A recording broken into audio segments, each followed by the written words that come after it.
นี่เขาก็ได้ออกเดินทางเตรียมเข้าไปสำรวจเบื้องพื้นที่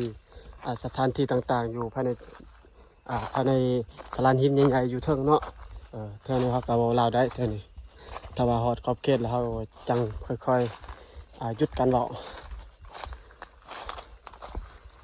เก่าเขาเคยไปทางนี้แต่ก่อน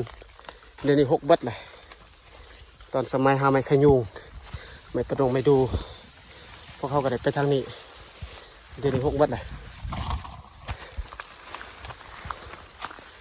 ว้ายชมวิว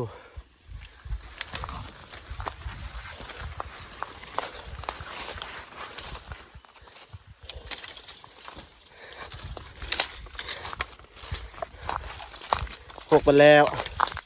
เส้นทางเขา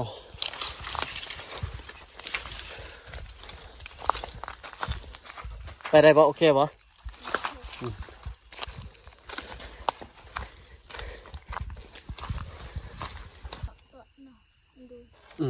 นี่เลย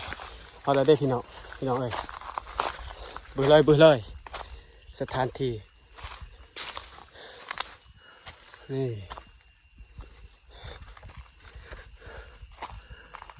ตึงดอกไม้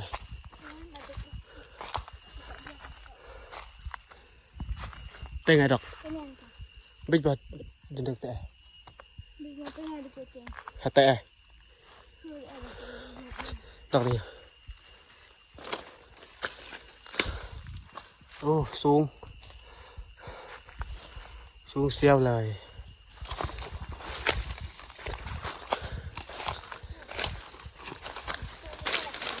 ฮะเฮ้ย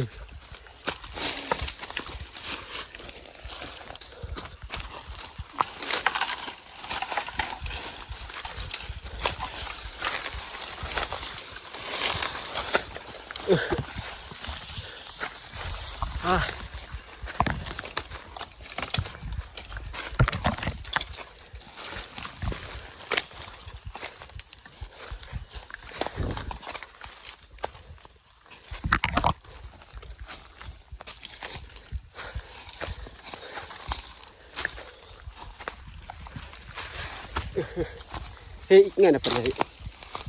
กรอยบ่